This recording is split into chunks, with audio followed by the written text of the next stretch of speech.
pada saat kita mau ngambil sesuatu dan kita kepengen, harus dimulai dari diri kita. Jangan perintah. Karena kalau perintah itu akan berbeda. Tapi kalau itu maunya kita, apapun kita akan keras berusaha, dan juga terus ikhtiarnya juga akan kenceng, akan beda rasanya kalau kemauan kita.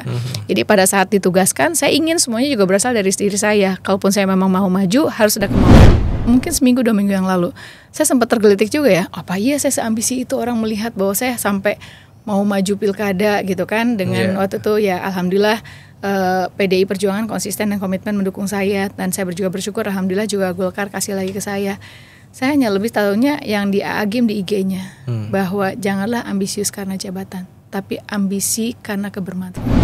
Dan pengalaman saya juga bahwa kepemimpinan kan tidak didasari dari warisan, kekayaan, ataupun juga keturunan, tapi juga dari kerasnya kemauan dan kekuatan jiwa kita. Kita tidak pernah meminta dan bisa untuk dilahirkan dari keluarga siapa maupun jodoh kita siapa gitu kan, tapi yang pasti semuanya juga kan ada takdir dan juga ada tangan Tuhan, tangan Allah yang menentukan itu semua. Pada saat keputusan partai bilang enggak, ya satu, saya bilang, Pak semuanya kan udah saya ikutin, apa yang diminta oleh partai waktu itu, saya untuk maju pun juga kan diminta partai, saya bilang, dan apa yang ditugaskan dipersyaratkan saya itu harus ikut pileg dulu untuk mendongkrak suara, ini sudah saya jalankan gitu. Nah saat hari ini setelah semuanya masyarakat mendukung saya, tiba-tiba hanya gegara persyaratan tidak terpenuhi, saya nggak bisa maju. Saya memahami apa yang terjadi di keluarga besar kami di Partai Golkar, tetapi saya juga minta teman-teman dan keluarga besar Partai Golkar memahami keputusan yang saya ambil saat itu, bahwa tanpa Golkar saya tetap ikut, tetap maju. Doakan saya nggak jadi bupati atau wali kota yang ke-9, tapi saya sebagai ibu untuk masyarakat di Provinsi Banten. Dan tentunya urusan pendidikan menjadi skala prioritas, kesehatan, infrastruktur, dan lapangan kerja terlepas dari apapun itu menjadi PR dan tantangan. Karena lapangan kerja ini kan keterlibatannya bukan hanya kita, tapi pengusaha dan juga tentu kesiapan masyarakat terhadap SDM. Kan orang tidak pernah mengalami apa yang saya alami, dan itu menjadi pengingat buat diri saya. Luar biasa.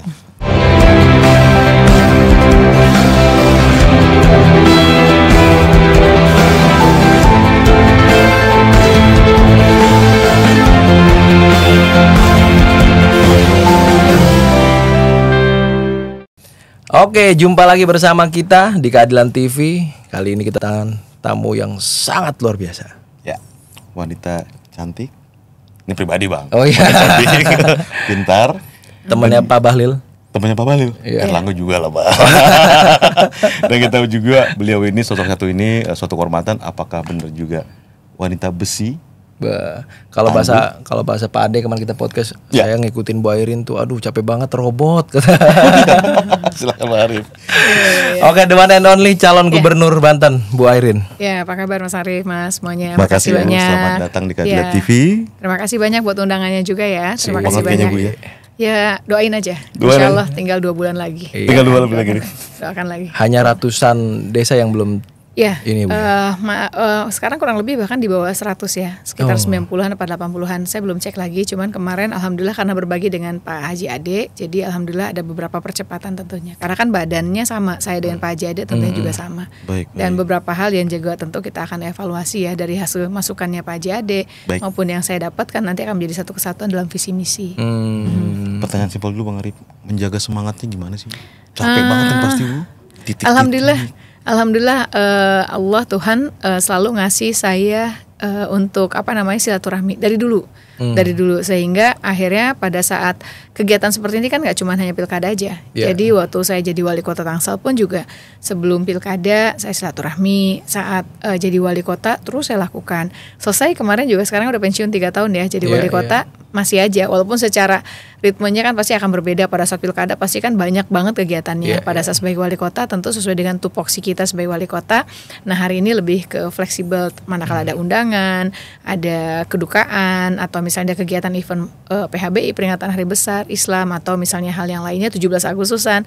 Alhamdulillah juga dulu atau pas setelah pensiun saya masih dapat undangan untuk silaturahmi. Saya sangat senang sekali tentunya karena bagi saya jabatan amanah ya.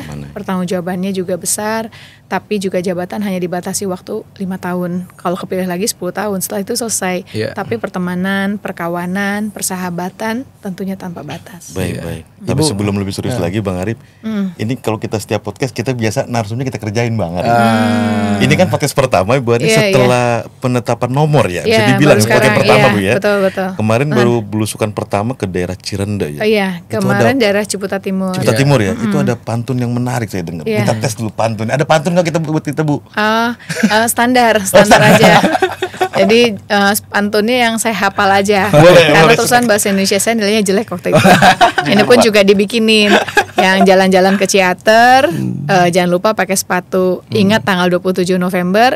Airin Ade nomor 1. Ada tambahan, pilih Airin Ade nomor 1. Karena kan sekarang udah boleh kan, kita udah boleh kampanye. Jadi kata kalimat pilih Airin Ade nomor 1.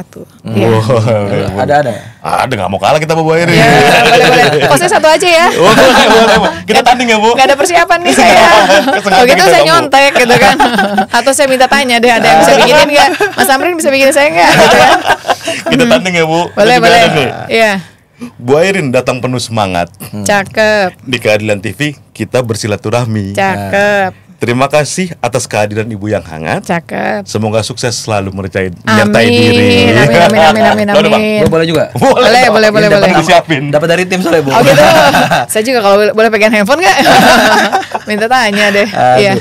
Di Banten angin berhembus lembut. Cakep. Airin terpilih, rakyat bersukacita. Cakep.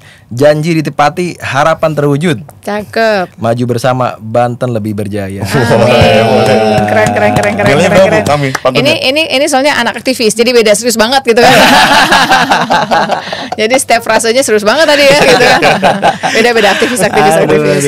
Back to laptop. Iya.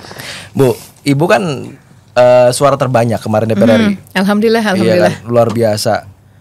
Kenapa tertarik untuk akhirnya maju di gubernur Bu? Ya, jadi selesai saya wali kota 20 April 2021 dan saya kembali lagi aktivitas sebagai notaris dan PPAT karena memang kan sebelum jadi wali kota pun juga saya notaris PPAT di Kabupaten Tangerang pertama kali saya ditugaskan dan karena Tangerang dimekarkan saya langsung beralih ikut di Tangerang Selatan.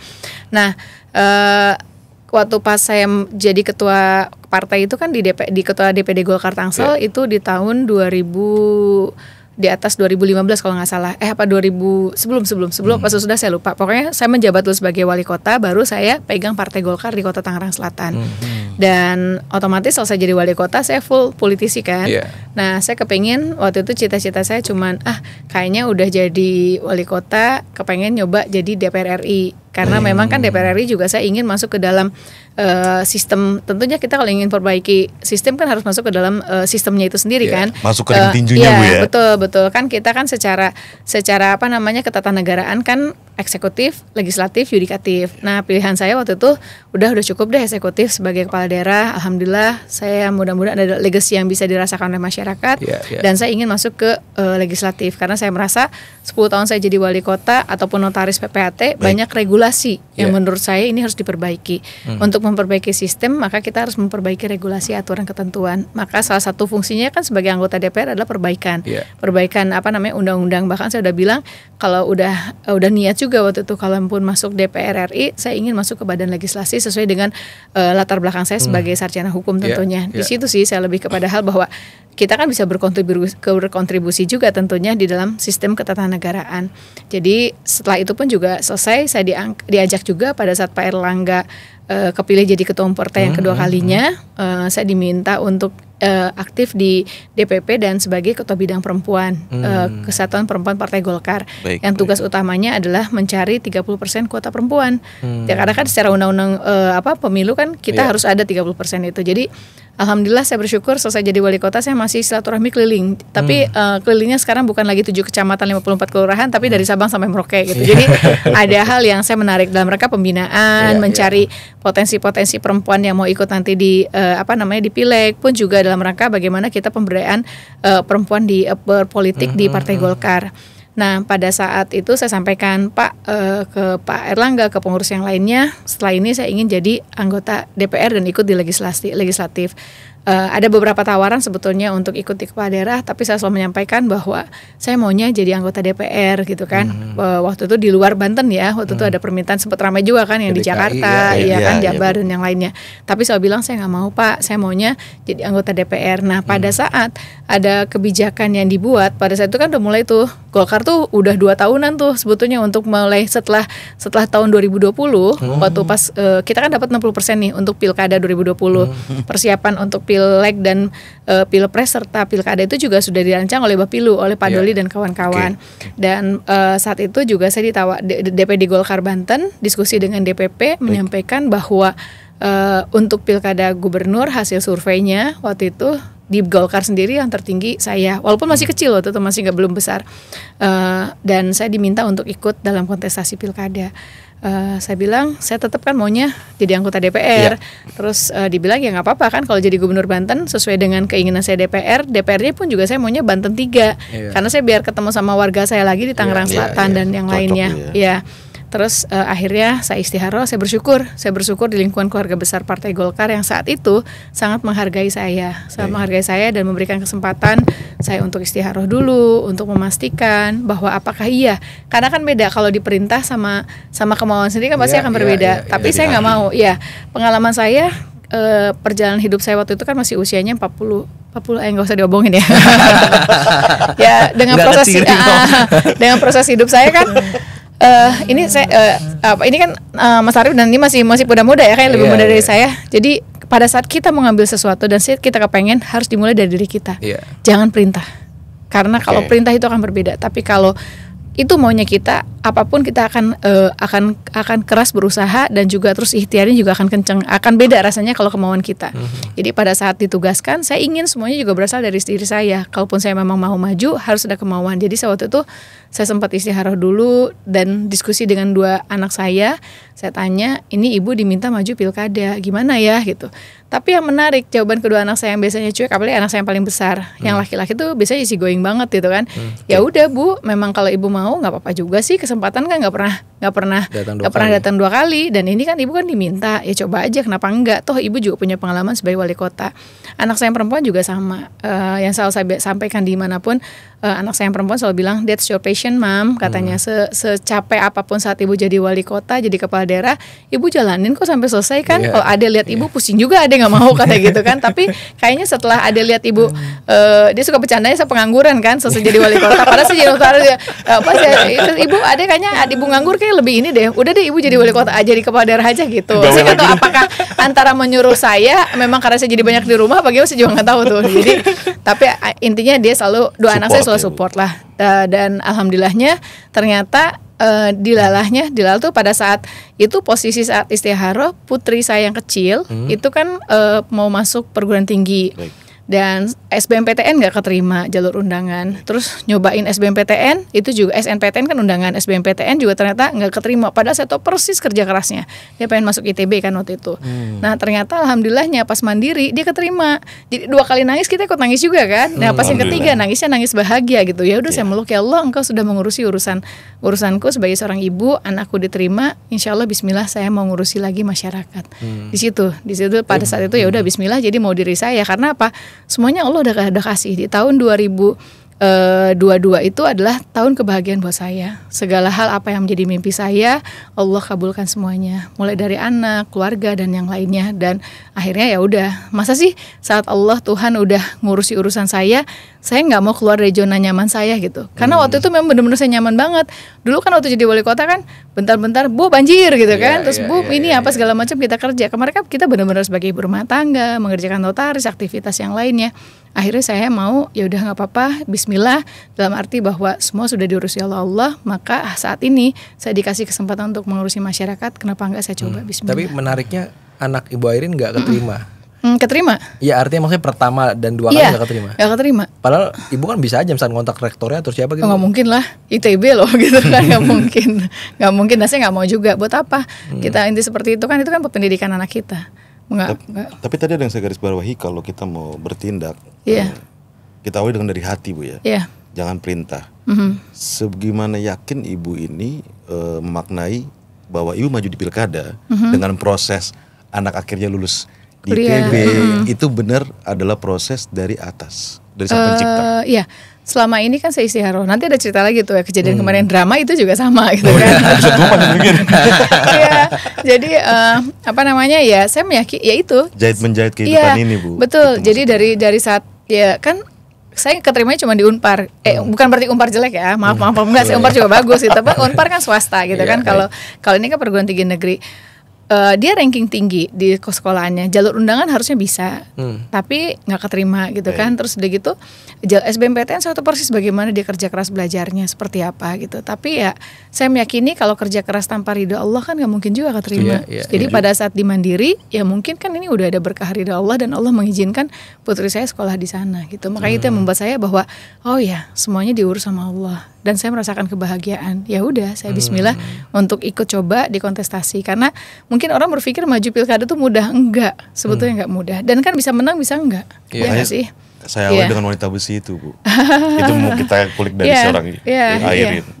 Yang menarik kemarin juga di podcast ada yang tanya, Bu Airin kok ambisius banget sih katanya sampai maksain mau maju gitu. Tapi ada jawaban. Jawabannya saat kemarin mungkin seminggu 2 minggu yang lalu saya sempat tergelitik juga ya, apa iya saya seambisi itu orang melihat bahwa saya sampai mau maju pilkada gitu kan dengan waktu itu ya alhamdulillah PDI Perjuangan konsisten dan komitmen mendukung saya dan saya juga bersyukur alhamdulillah juga Golkar kasih lagi ke saya.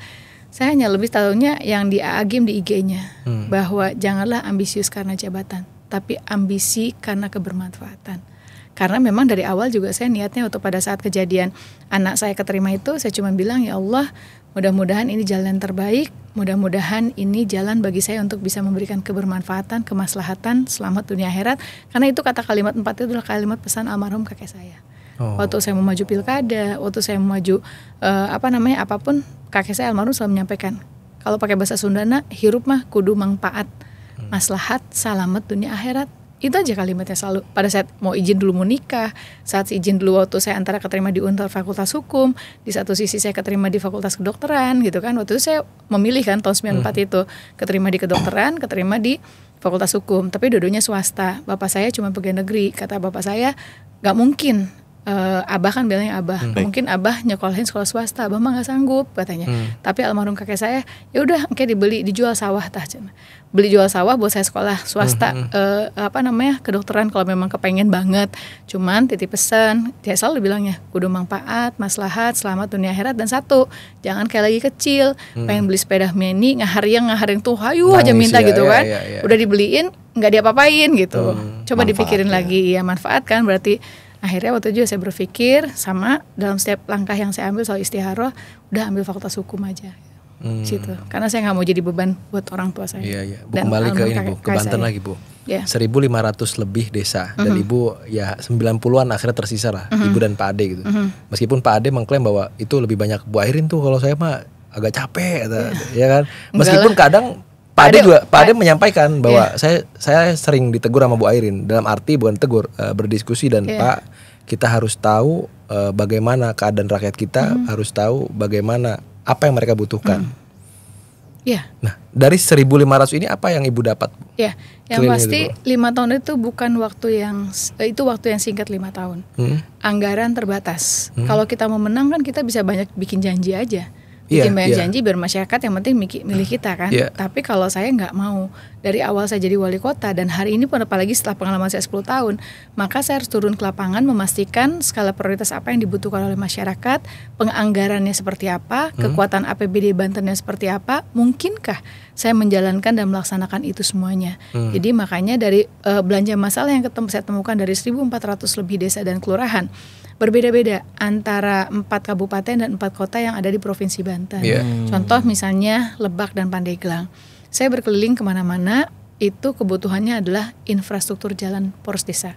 Jalan menghubungkan antara satu desa dengan desa yang lainnya. Karena buat saya berpikir gini, kita mau bicara soal pendidikan, kita mau bicara soal kesehatan, kita mau bicara soal kesejahteraan masyarakat, tapi sepanjang jalan penghubung antar desa ini akan berat. Contoh misalnya, anak kita mau sekolah ke SMA, jaraknya agak jauh, jalannya rusak butuh waktu setengah jam, 3-4 jam. Tapi kalau jalannya mulus, insya Allah kan lebih dekat lagi. Urusan kesehatan, orang sakit atau yang melahirkan. Ini kalimat masyarakat yang saya temukan.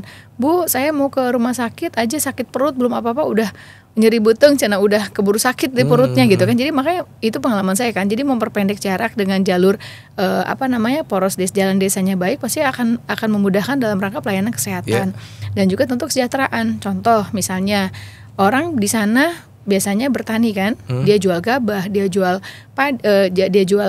beras ke pasar. Jaraknya jalannya rusak, dia mesti naik motornya berarti kan cepet rusak. Nah tapi kalau jalannya mulus, mungkin waktu sesuatu yang tidak bisa dibeli pakai uang itu akan lebih singkat. Yang keduanya motor yang harusnya dibenerin misalnya shock breakernya atau bannya kan jadi akhirnya akan ada efisiensi secara pembiayaan. Uang yang tadinya dipakai buat perbaikan motor kalau jalannya mulus, insya Allah itu kan jadi saving buat simpanan atau juga tabungan para petani sehingga ada kesejahteraan di situ. Makanya saya akan fokus di situ. Walaupun di awal saya sempat juga bingung karena itu kan semua sebetulnya kan urusannya bupati ya, urusan kabupaten bukan urusan provinsi karena jalan desa, jalan desa. Dan saya sempat bingung ini gimana ya kalau bantuan keuangan. Pengalaman saya sebagai wali kota kadang-kadang kita kan nggak bisa memantau kualitas dan yang lainnya karena kan paling kita cuma ngasih bantuan keuangan, kita pastikan uang bantuan pemerintah provinsi itu dikasih sesuai dengan apa yang kita tugaskan gitu. Dan syukurnya alhamdulillah di Undang-Undang Jalan kan tahun 2023 menyebutkan bahwa kita provinsi boleh memberikan bantuan jalan kepada satu tingkat di bawahnya ya, atau satu atau dua tingkat di bawahnya, yang penting di bawahnya asal jangan ke atas gitu. Kita asal jangan perbaiki jalan nasional. Itu boleh. Nah, saya bersyukur berarti kan nanti saya bisa melakukan program kegiatan baik bantuan keuangan atau bantuan program, tapi saya juga ingin menjaga kualitas jalan. Jangan sampai jalan dibenerin belum setahun udah rusak lagi. Betul. Karena kalau enggak nanti 5 tahun selesai tetap aja jalannya rusak lagi gitu kan gitu. Ini kan PR buat saya gitu, PR buat saya. Tapi pengendalian itu ada di kita. Kalau misalnya program kegiatannya ada di pemerintah Provinsi Banten. Kalau di Pandeglang juga sama. Di situ kan ada daerah potensi sumber daya alamnya yang sangat luar biasa yang nggak ditemukan daerah Tangerang Raya. Yaitu misalnya ada geoparknya, di situ ada ujung kulonnya, di situ ada lautnya yang belum tergali potensinya. Pertaniannya yang tadi saya sampaikan. Maka ke depan kita akan hilirisasi tentunya untuk pertanian. Bagaimana kita daya bangkit, daya ungkit, travel time dan transit time untuk pariwisatanya harus kita tingkatkan. Jadi jangan salah kaprah, jangan di sana malah bikin industri pabrik dan yang lainnya. Harusnya industri pariwisata yang nanti tentu akan bisa kebermanfaatannya untuk masyarakat. Ini rencana saya untuk wilayah Lebak dan Pandeglang. Tentu dengan budaya dan yang lainnya. Apalagi nanti ada pintu tol Panimbang, ada pintu tol pintu tol yang ke arah Lebak hari ini gitu kan. Terus juga tentunya reaktivasi rel kereta api juga harus, karena banyak permintaan masyarakat di mana dulu dari zaman dulu tuh Pandeglang ke Lebak ke Rangkas itu bisa naik kereta. Hari ini kan jalurnya masih ada tapi udah nggak ada. Kemarin sempat sounding, saya ketemu sama PT KAI juga, mereka juga respon, dan pada saat kemarin ketemu dengan salah satu di Kementerian Perhubungan juga ternyata memang rencana itu akan ada. Jadi itu mau mereaktivasi kembali ya? Ya, tapi kan itu kan bukan kewenangan saya. Baik. Saya belum jadi gubernur, maksudnya bukan kewenangan provinsi, tapi provinsi kan tugasnya koordinasi antara pemerintah pusat dan juga pemerintah kabupaten kota gitu kan. Karena apalagi di daerah Lebak itu kan ada daerah Maja kan, yang KRL itu kan dari Rangkas sudah sampai ke Tanah Abang kan sebetulnya. Nah, berarti kan nanti jalurnya bisa dari Pandeglang, nanti langsung ke Rangkas, langsung otomatis kan ke Jakarta juga kan, di situ melewati wilayah Tangerang dan juga Tangerang Selatan. Kan ada 5 stasiun KRL yang melewati Tangerang Selatan. Nah, untuk ke Cilegon banyak industri. Ada yang padat modal, ada padat karya. Tapi kami temukan di situ persoalan angka pengangguran. Kalau pengangguran kan bukan di mana-mana semuanya ya. Sebanten itu kan rata-ratanya tentang persoalan pengangguran.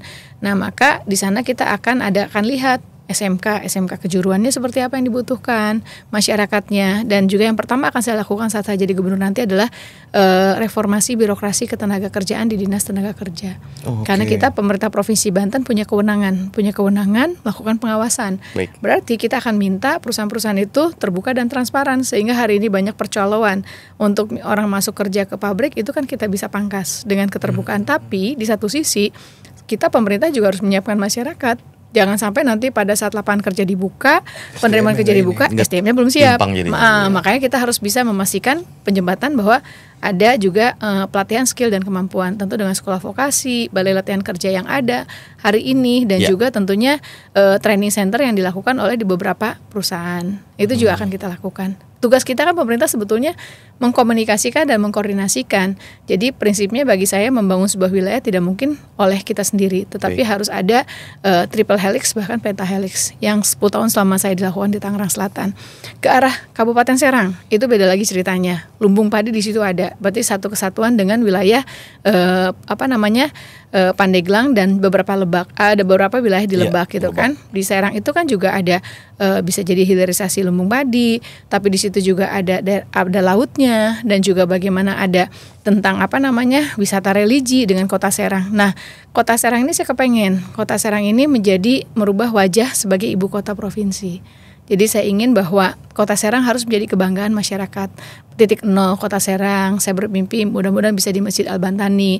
Bagaimana kita ada ruang terbuka, ada ruang publik sehingga masyarakat di Kota Serang, dan bagaimana reformasi perizinan harus dilakukan, mendorong Kota Serang agar punya investasi sehingga mereka punya uang. Kita bikin Kota Serang sebagai kota MICE sehingga akhirnya nanti kalau ada banyak event kegiatan nasional maupun internasional, pengalaman saya di Tangsel, maka itu akan meningkatkan potensi PAD bagi Kota Serang sehingga Kota Serang pun juga bisa membangun sesuai dengan fungsinya wilayah perkotaan. Provinsi tugasnya untuk membantu itu. Tangerang Raya kan selalu disebut Tangerang Raya udah pada kaya nih, fiskalnya udah mampu, Tangsel gak usah dibantu sama provinsi gitu kan. Jadi ya nggak bisa juga kayak gitu, kalau nggak nanti jadi provinsi Tangerang Raya lagi gitu kan. Karena ngerasa saya aja jujur ngerasakan bahwa selama 10 tahun perhatian pemerintah provinsi kurang ke kita, walaupun kita memahami provinsi selalu alasannya karena kan Tangerang Raya udah mandiri lah, kita butuh daerah Banten Selatan. Nah ini kan tentu antara disparitas Banten Selatan, Banten Utara juga harus diperhatikan, tapi di satu sisi kami juga wilayah Tangerang Raya butuh bantuan provinsi. Contoh misalnya untuk Kabupaten Tangerang, persoalan BPJS belum 100% seperti Tangsel. Persoalan pendidikan, SMA SMK ini jadi pengaruh. PPDB zonasi ini sangat-sangat berpengaruh di wilayah Tangerang Raya. Maka konsep saya ke depan adalah membangun SMA SMK negeri baru, menambah ruang kelas, dan juga tentunya beasiswa persiswa bagi anak-anak Banten yang terpaksa bersekolah di sekolah swasta. Jadi kita subsidi BOSDA. Jadi BOSDA untuk biaya operasional itu sesuai dengan standar di sekolah nasional, di sekolah negeri kita berikan. Jadi anak-anak itu mau sekolah dimanapun silahkan milih, mau SMA SMK swasta, mau di madrasah aliyah atau madrasah negeri, yang penting dia masuk di kartu keluarga provinsi Banten di kabupaten kota, kita akan subsidi. Berarti program beasiswa ini semua tingkatan ya Bu ya? SD, SMP, SMA? Enggak, SMA, SMK. Karena SMA, kan kewenangan kita SMA, SMK. Tapi untuk anak-anak yang punya prestasi yang masuk perguruan tinggi, itu pun juga kita akan beasiswa. Karena itu penting, standar apalagi menuju Indonesia Emas 2045, pendidikan itu penting, dan pendidikan itu kan gak cuma SMA saja. Nah ini kan rata-rata lama sekolah di Banten ini kan udah di atas rata-rata nasional. Tapi kan kalau dibedah lagi ternyata ada ketimpangan. Tangerang layak surplus, daerah selatan masih kurang. Tapi di daerah selatan itu sekolahan ada yang memadai, ada yang tidak. Tapi juga mendorong orang agar tidak putus sekolah, agar orang semangat sampai sekolah SMA, ini juga penting. Karena saya pernah di satu titik saya kunjungan desa, ada satu sekolah yang gak ada muridnya. Dan jawab, ada. Pas saya tanya kenapa? Bu kata capek-capek sama jadi ibu rumah tangga kok katanya. Ada lagi liar Bu matematika, ntar juga jadi petani gitu Pak jawabannya. Ada, saya menemukan real nyata. Itu yang disampaikan dengan sederhana dan sesimpel itu masyarakat menyatakan kepada saya. Berarti PR saya adalah bagaimana mendorong agar mereka mau bersekolah. Nah kalau di daerah Tangerang Raya beda, mereka semangat sekolah, tapi ternyata sekolahannya belum mencukupi dan mereka selalu berpikir sekolah negeri lebih murah kan. Makanya kita dorong bahwa harus ada kesamaan, karena saya membangun sekolah baru, menambah ruang kelas, prinsipnya nggak boleh mematikan sekolah swasta. Karena sekolah swasta punya peran. Makanya kenapa tadi beasiswa subsidi biaya operasional bagi anak-anak kita Banten yang bersekolah di sekolah swasta. Tapi jangan juga minta sekolah swasta yang elit terus minta disubsidi semuanya, kan nggak mungkin juga kita. Makanya saya bilang kan subsidinya berdasarkan sekolah negeri. Tadi yang menarik Bu Airin izin pengembangan skill ya warga Banten, itu jadi program prioritas Ibu juga ya. Dan dari indeks yang kami dapat di Tangsel itu indeks kemiskinannya lebih sedikit dibandingkan yang lain. Benar ya Bu ya? Terendah nanti Ibu kalau dipercaya mendapat amanah sebagai Gubernur Banten, bagaimana Ibu bisa mewujudkan indeks kemiskinan ini merata di semua wilayah Banten. Yang tadi bilang konkretnya itu. Ya, anak-anak hari ini kan mintanya loker, Bu, lowongan kerja, tapi juga kita dorong anak-anak muda kita jadi entrepreneur, jadi pengusaha, dan juga peningkatan para pelaku UKM UMKM. Ini menarik banget. Karena kalau gini, logikanya gini, tadi kan yang saya bilang reformasi tenaga kerja, perusahaan kita SDM-nya. Tapi di satu sisi juga kita harus dorong pengusaha dan juga peningkat pelaku UKM. Contoh misalnya ibu-ibu itu usaha kue, pegawainya 2. Tapi pada saat dia ordernya banyak, berarti dia butuh pegawai banyak juga. Misalnya butuh jadi 15, berarti ada penambahan 13 pegawai di pelaku UKM tersebut. Kalau misalnya kita yang naikin kelasnya 100 UKM, berarti ada 1.300 lowongan kerja.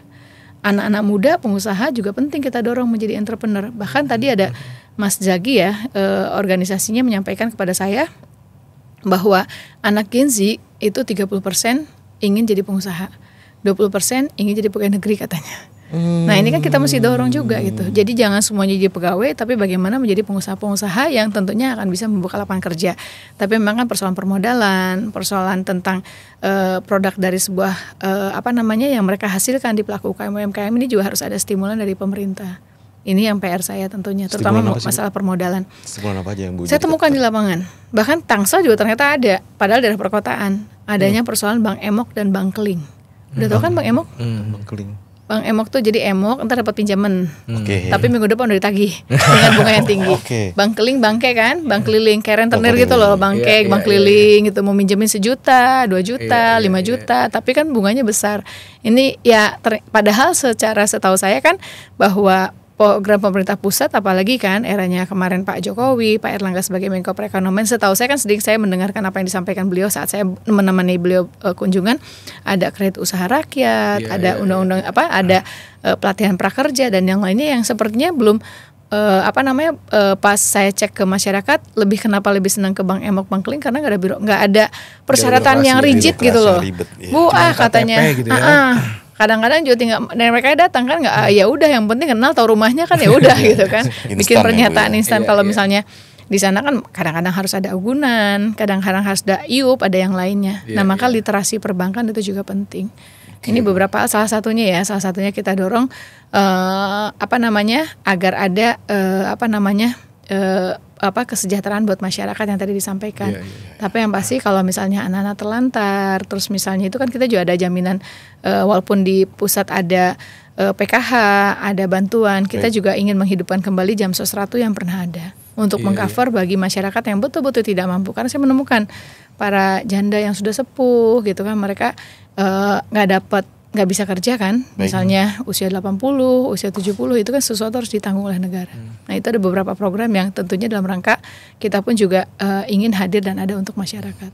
Berarti Bu Airin ini izin saya simpulkan, karena kita mindset bangsa Indonesia ini kan rata-rata cari lapangan kerja, Bu Airin pengen merubah konsep itu ya Bu. Justru kita harus menciptakan lapangan kerja. Itu ya Bu. Boleh cari lapangan kerja boleh, tapi juga menciptakan lapangan kerja juga boleh. Cuman yang penting pada saat mereka jadi pengusaha harus yakin bahwa memang passionnya jadi pengusaha. Pengusaha itu kan pengusaha ayu aja usaha, jadi harus siap untung, kalau untung udah pasti siap ya. Juga harus siap.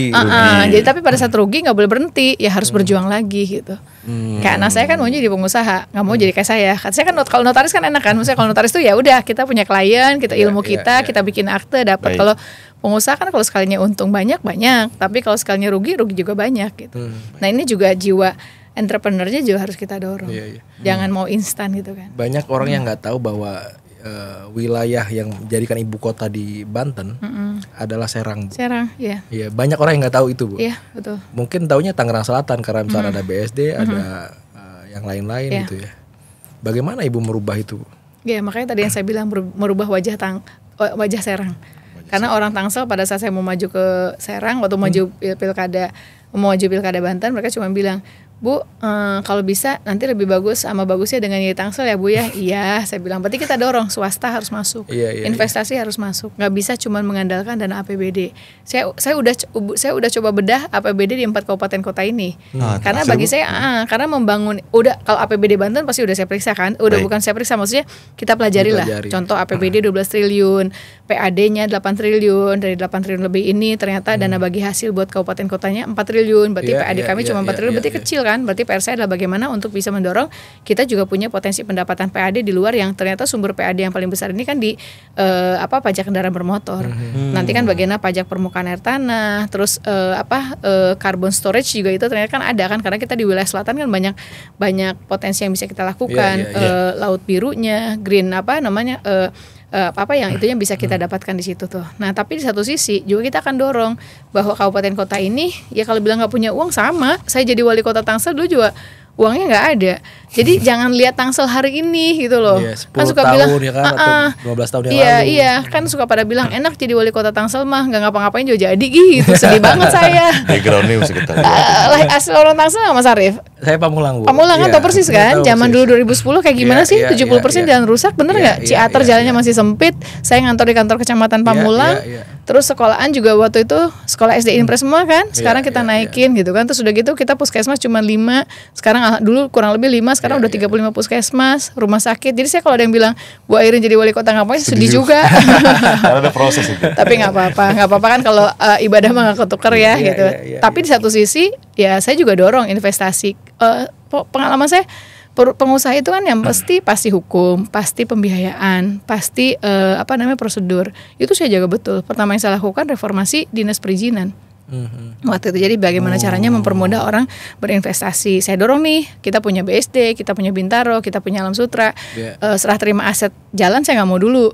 Sok kalian perumahan besar ini kan lagi jualan kan. Maksudnya kalau ada jalan berlubang, jalan rusak, benerin ya. Saya bilang PJU-nya tolong nyalain, lampunya dinyalain gitu. Tapi tetap nggak boleh ada pemerintahan dalam pemerintahan. Saya lakukan pengawasan. Rencana master plan mereka juga kita awasin semuanya. Sehingga yang untuk perumahan besar kita ada swasta, tetapi juga kita jaga betul secara kualitas yang lainnya di luar yang perumahan besar kayak daerah Pamulang, daerah Ciputat, Pondok Aren di belakang Bintaro. Itu kita perbaiki kayak jalan lingkungannya kan dari kita. Gorong-gorong drainasinya kita gitu kan. Kayak puskesmasnya dari kita, sekolahannya SMP-nya juga. Jadi waktu saya jadi wali kota tuh SD Impres bener belum pernah diperbaiki kan? Ya belum. Kantor kelurahan aja, kantor SD saya pernah mau mindahin lurah di demo saya. Ini mesti dicari fotonya nih. Iya makanya, tapi nggak apa-apa lah. Mas Arif bilangin ya. Nah soal pengembang elit ini Bu, Ibu kan pengen menarik investasi besar-besarnya dan merata di wilayah Banten.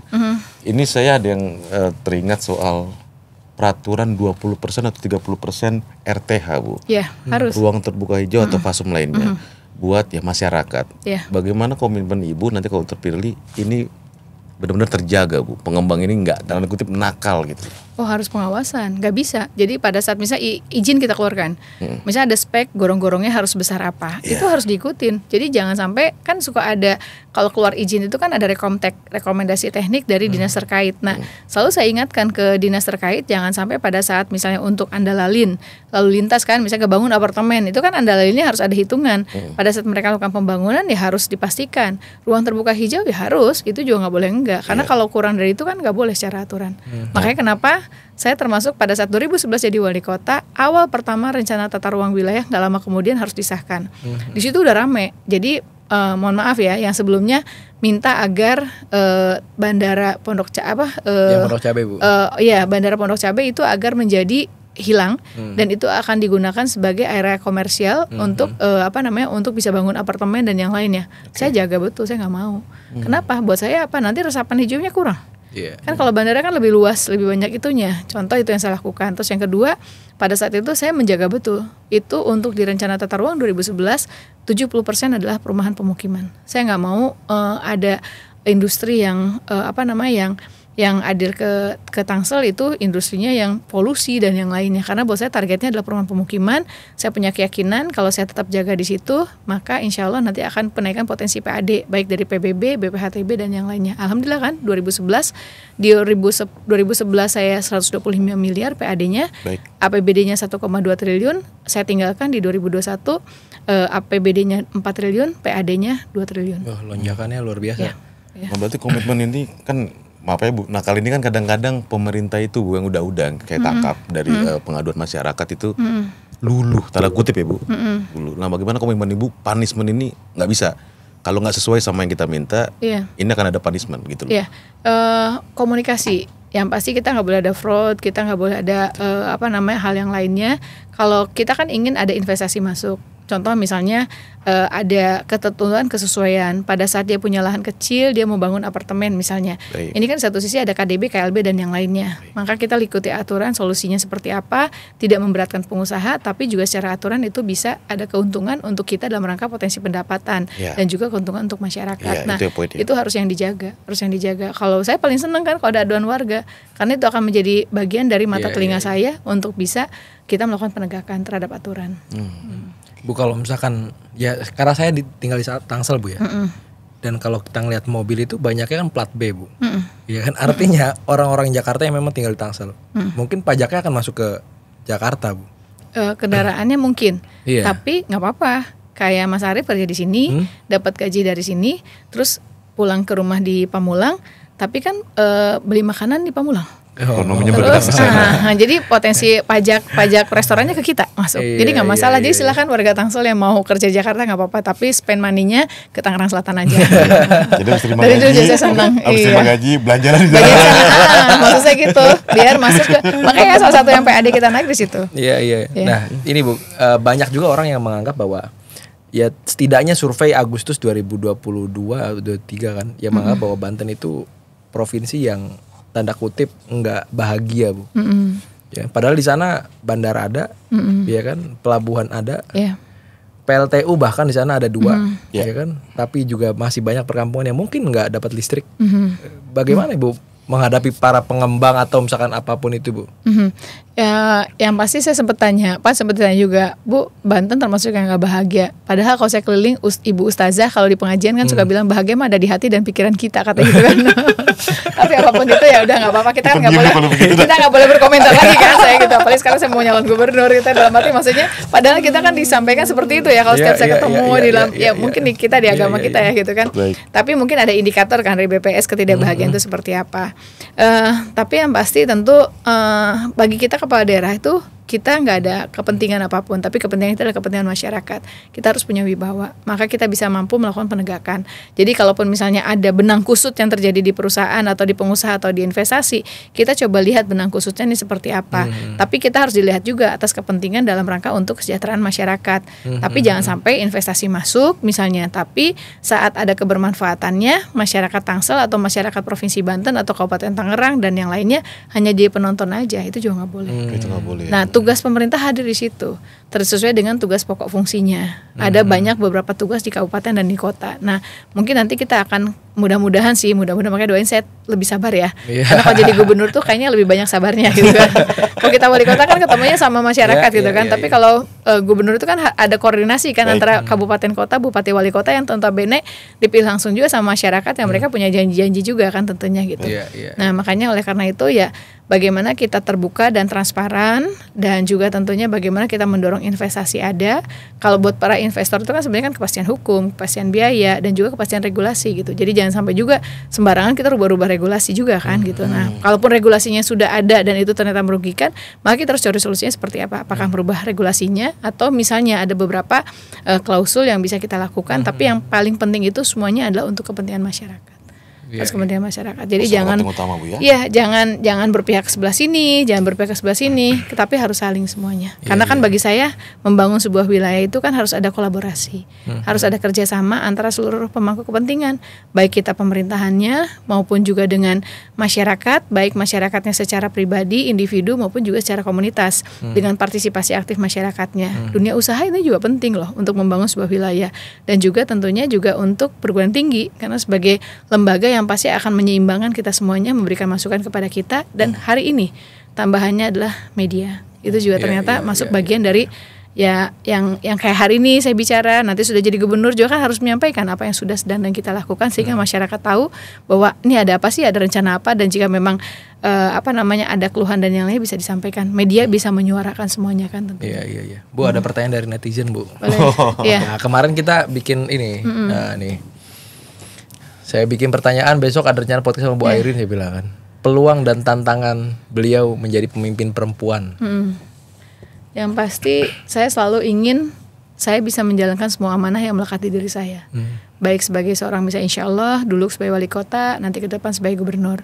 Yang tentunya juga di dalam diri saya pun juga ada tanggung jawab saya, amanah saya sebagai ibu dari 2 anak saya, dan juga sebagai istri dan anak dari alhamdulillah orang tua saya masih ada. Baik. Dan ini alhamdulillah sudah bisa saya jalankan. Jadi mudah-mudahan ini bisa dijalankan pada saat nanti sebagai gubernur. Tantangannya karena bagi saya nggak ada. Sukses kita bukan hanya sukses sebagai kepala daerah saja, tapi sukses kita sebagai seorang ibu dan juga sebagai seorang istri maupun juga sebagai seorang anak yang berbakti terhadap orang tua. Dan saya bersyukur 10 tahun saya menjalankan ini semuanya, ada supporting system yang membantu saya. Contoh saat saya kerja, ada ibu saya yang saya nitipin anak saya waktu itu masih kecil gitu. Saya bersyukur di situ gitu. Dan ada support dari keluarga juga. Saya paham pertanyaan ini itu karena Banten itu kan dalam konteks Banten itu kan sangat agamis, religius. Banyak juga beberapa daerah yang mungkin barangkali tidak menerima pemimpin perempuan.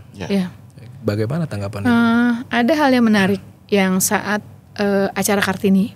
Waktu itu saya disandingkan dengan Sekjen Kementerian PU yang waktu itu perempuan, dengan satu lagi ada tokoh perempuan juga dan tokoh perempuan lagi. Jadi bagi kita gender itu tidak menjadi penghalang atau membuat kita ada alasan kita bisa excuse untuk apa, tapi bagi kita adalah kemampuan. Dan pengalaman saya juga bahwa kepemimpinan kan tidak didasari dari warisan, kekayaan ataupun juga keturunan, tapi juga dari kerasnya kemauan dan kekuatan jiwa kita.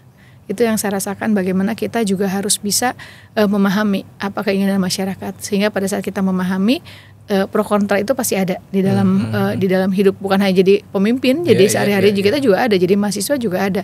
Tapi kalau kita memahami, maka kita insya Allah bisa mencari solusinya. Ibu kan udah berkeliling 1000 desa, ini soal karakter kepemimpinan perempuan. 1400 tuh saya desa.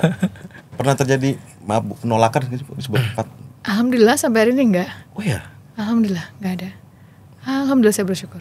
Bahkan kalau di Tangsel, ibu kangen, oh saya juga kangen, saya bilang gitu.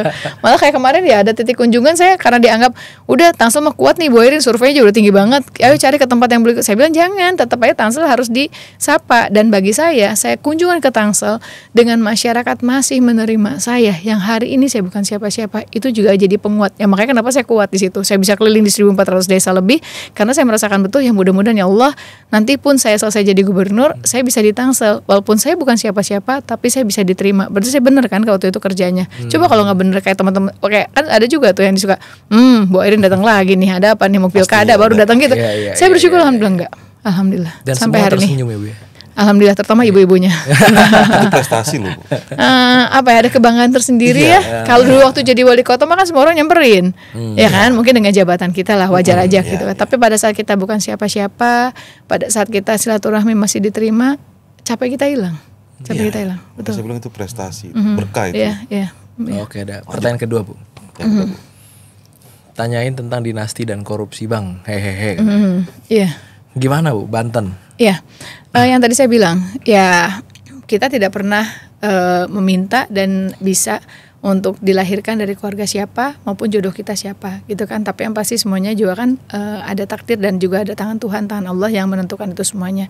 Tapi kembali yang saya sampaikan bahwa kepemimpinan bukan didasari oleh warisan, bukan juga oleh keturunan ataupun misalnya kekayaan, tapi tentu dari dari pengetahuan, kecakapan dan juga kerasnya kemauan dan juga niat kita di situ. Jadi memang nanti juga yang akan di awal kan saya sudah kayak apa seperti apa gitu ya. Nanti masyarakat juga udah pintar bisa menilai terlepas dari apapun itu.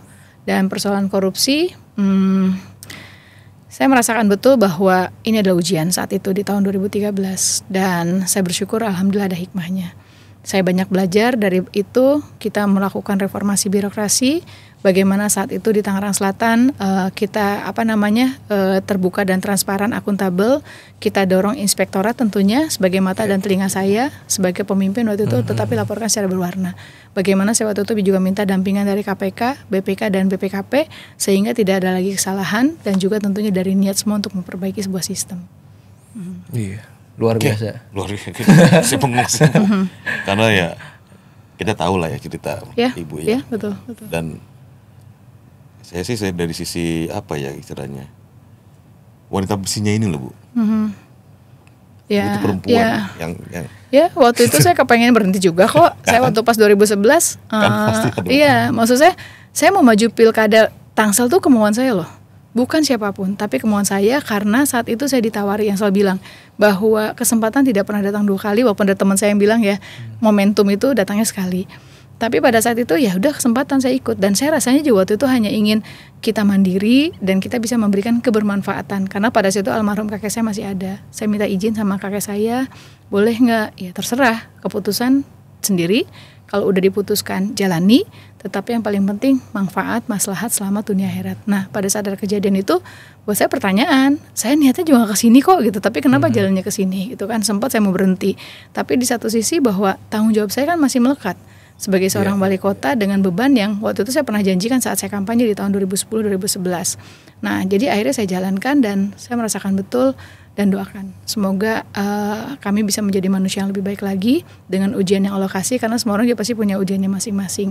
Dan saya merasakan betul ada hikmahnya di mana saya melakukan reformasi birokrasi maksimal, bagaimana kita menjadi pemerintahan yang transparan dan akuntabel, dan kita melibatkan banyak pihak yang tadi saya sampaikan untuk bisa melakukan pengawalan terhadap program dan kegiatan yang tepat sasaran, dan juga tentu menjaga kualitas dan yang lainnya.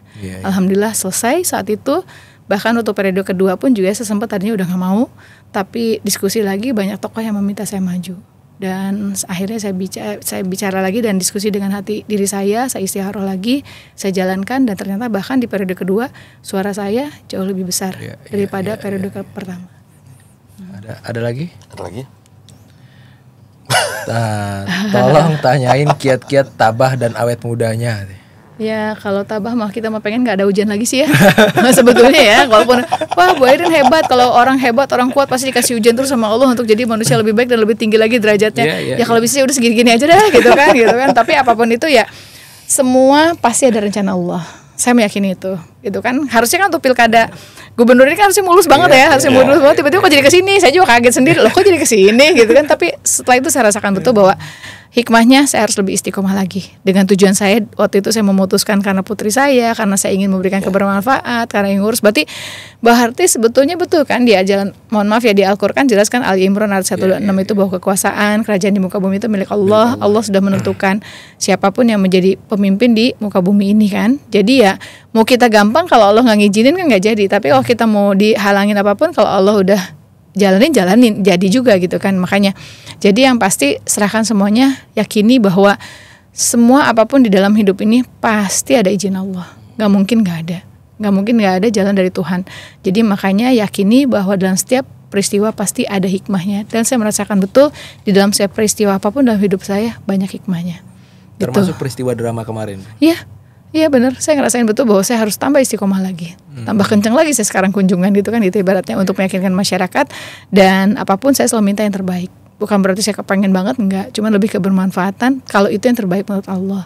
Dan kalau kiat awet mudanya, terima kasih ya. Hati gembira dan obat.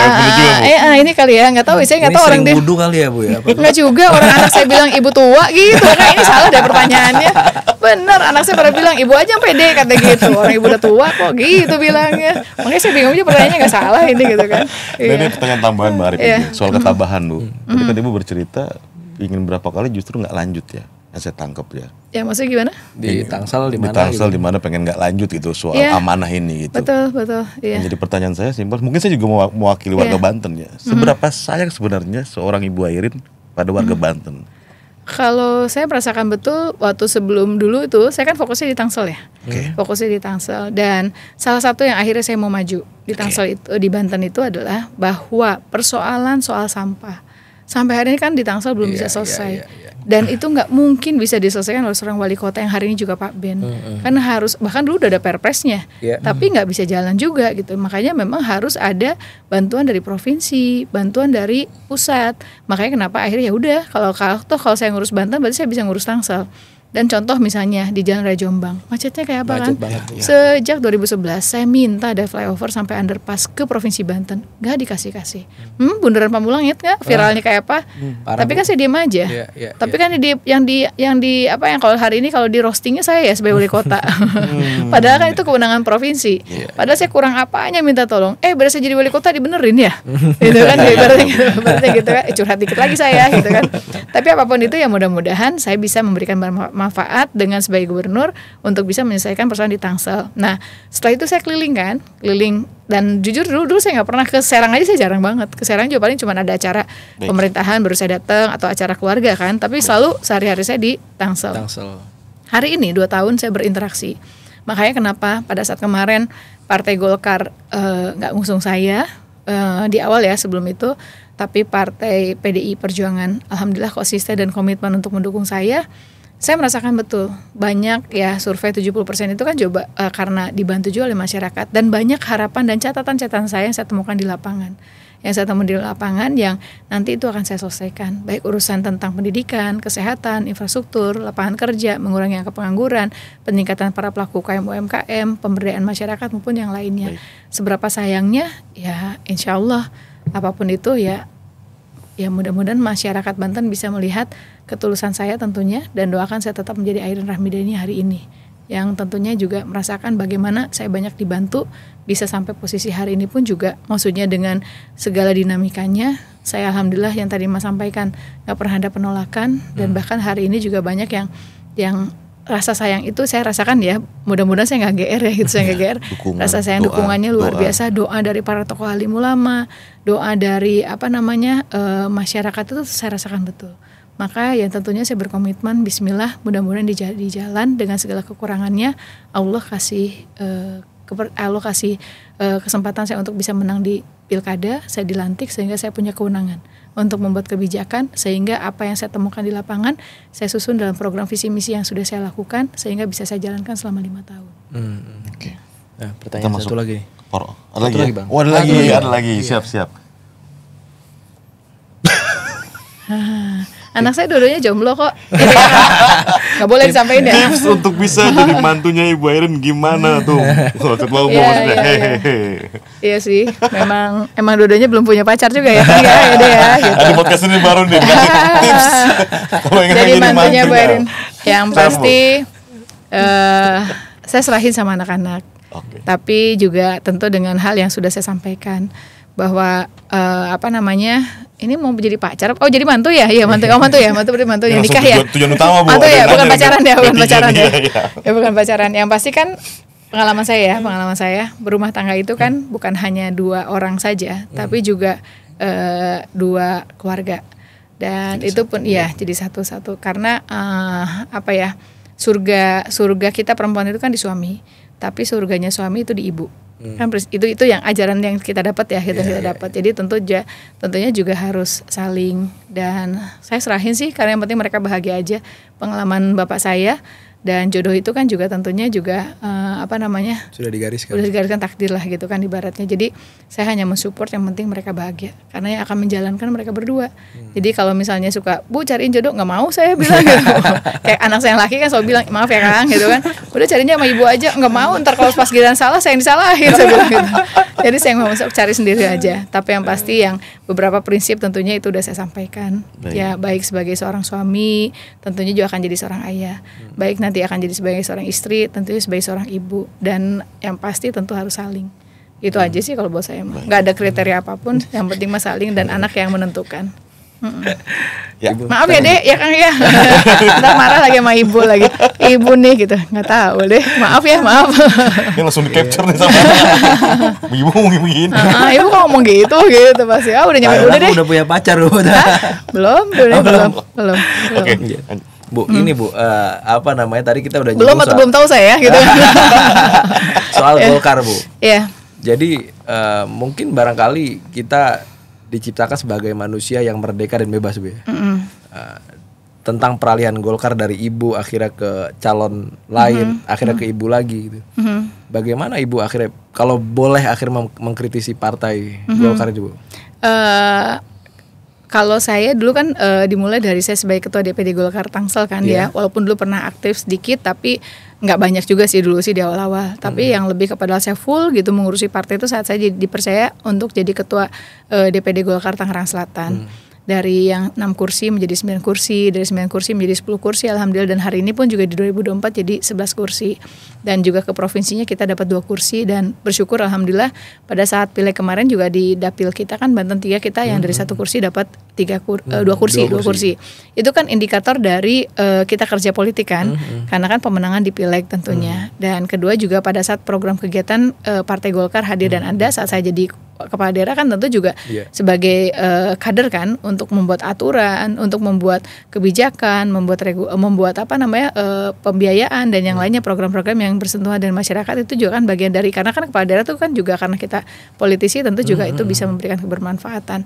Dan tentunya juga di saat kemarin Golkar nggak ngasih ya, saya udah bilang sama karena kan waktu zaman Pak Erlangga kan sebetulnya SK itu udah keluar, SK itu udah keluar, sebetulnya tinggal nunggu rekomendasi B1 KWK ya, B1 KWK kan sebetulnya tinggal nunggu itu aja gitu, karena kalau SK bahwa pasangan saya dan Pak Ade pun juga udah keluar sebetulnya, dan saya udah sampaikan juga ke teman-teman PDI Perjuangan, cuman memang nunggu momen aja ya Bu Erin gitu kan, oh ya siapa gitu kan, karena DPP waktu itu masih membereskan pilkada Jawa Barat maupun juga pilkada DKI waktu itu kan belum selesai.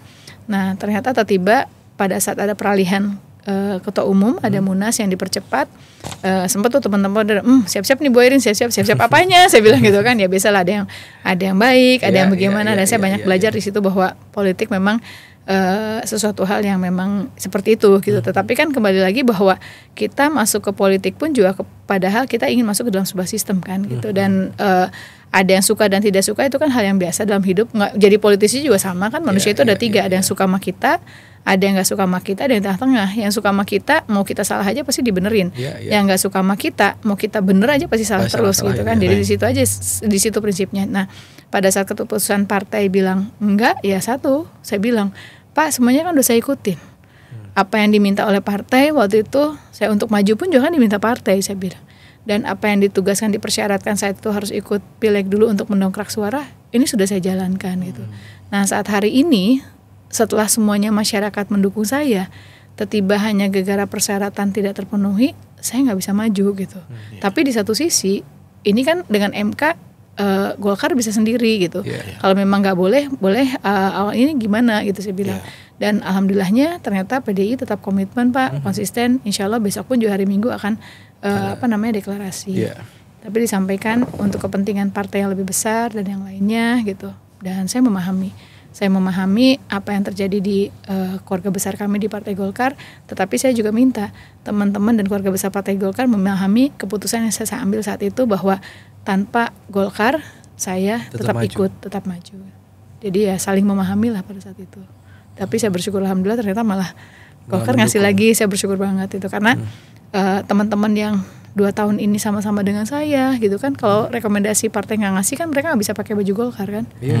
Karena kan yang bantu saya kunjungan di lapangan itu adalah pengurus kelurahan, pengurus desa, pengurus kecamatan, yang nemenin saya di lapangan pun juga mereka. Selama hampir 2 tahun lagi. Itu di TikTok itu pengurus-pengurus Golkar lepas baju dan waktu itu ya Bu ya. Untuk akhirnya saya udah nggak Golkar dulu waktu itu. Karena kan kalau pakai baju Golkar kan nggak boleh. Karena kalau rekomendasinya ke kita kan atribut partai kan nggak boleh. Jadi mereka tetap komitmen dengan saya, walaupun waktu itu waktu setelah saat deklarasi, walaupun Golkar enggak, kita tetap kok Bu, kita nggak pakai. Makanya pada saat itu teman-teman dia pada pakai baju putih pakai baju putih, nggak pakai lambang partai Golkar, karena secara institusi partaian kan nggak boleh. Tetapi secara pribadi kan punya hak untuk menentukan pilihan. Tapi teman-teman sih tahu persis seperti apa yang saya rasakan dan saya alami, dan saya bersyukur hari ini pun juga di DPP dengan kepemimpinan Pak Bahlil pun mensupport.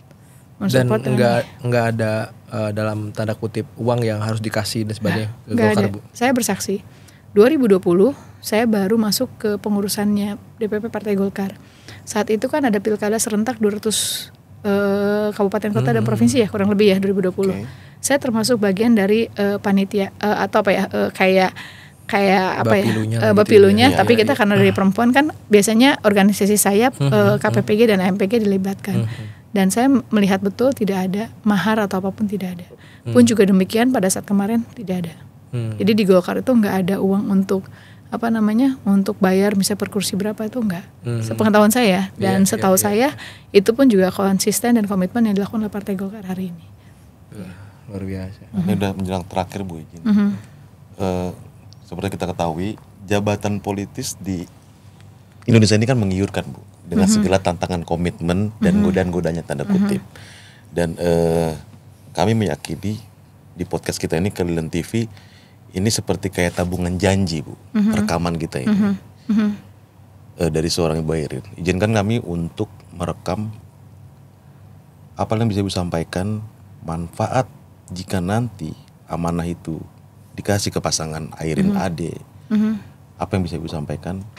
Ibu Airin dan Bapak Ade Sumardi itu akan menjaga amanah dan keberlanjutan bagi masyarakat Bandeng.